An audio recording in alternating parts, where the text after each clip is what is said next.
This is a video to explain the writing assignment. So we have 5 different assignments, and the key is that they build on each other. So we start out with the writing one, where you define your research topic and develop that. Then in writing 2, which is after you did the library assignment, you collect some research references already, you start building your literature outline and your purpose statement. So the idea here is that you get a framework going where you can fill in with the literature review later on. So writing 3 is basic combination of writing 1, writing 2, right? You have the basis there. Writing 3 now is the core of your paper. Right now you start integrating more of the articles that you found about your topic. You start synthesizing certain findings. You start shaping your paper, and then also how does your research question fit in to the general research. So this section here is what is my question, why is it important, and what do we know already? And what is my question and what I'm trying to answer. And how you answer your question is the method section, right?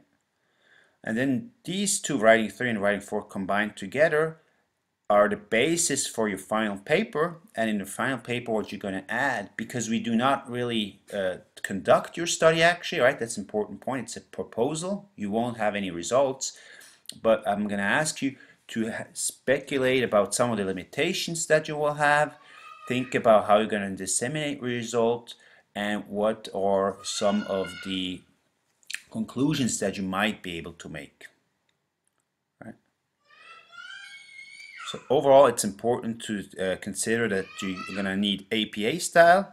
Then here you have a rubric of, well, it's not really a rubric, but a list of things that I'm going to pay attention to. Right?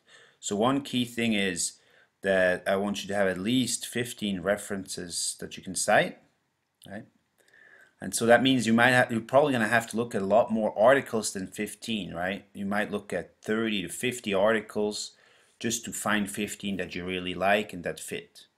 Okay? And that's part of learning how to do research, is how to screen literature, how to find the relevant research for your specific topic.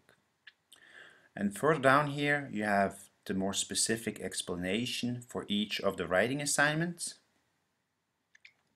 And here I kept it a little bit briefer for the writing 3 for the introduction, but you can then go into Appendix A, because this is the big section, right? And the method section also here, you basically have to develop your own research method for this paper. And if we go down here, right, you see a sample of a literature review outline. Then here's a guide how you can analyze research articles. This is the guide that you use to do the article reviews that are required by the course. And now here's a more detailed guidance for the research paper. Right here you get the information of what is in each section, which topics should you touch on. Right, so this is really helpful. I recommend you really read through this. And then here as well, you have more information about the method section, what needs to go in there. And also, it changes around a little bit depending on if you have a quantitative or a qualitative study or use mixed methods. So that can vary.